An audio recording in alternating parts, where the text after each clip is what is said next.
Pinatunayan ni Nash Aguas at Mika de la Cruz na first love never dies. Sa Instagram, nagbahagi si Nash ng larawan nila ni Mika na pinapakita ang kanilang wedding ring.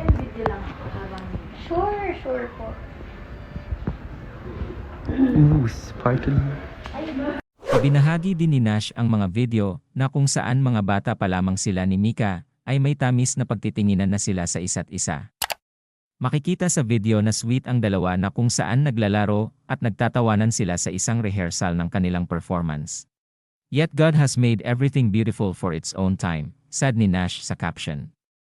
Ikinasal sina Nash at Mika sa isang events place sa Tagaytay City noong Sabado. May 18 matatandaan na kinumpirma ng mag-asawa na parehong dating child star ang kanilang relasyon noong 2018.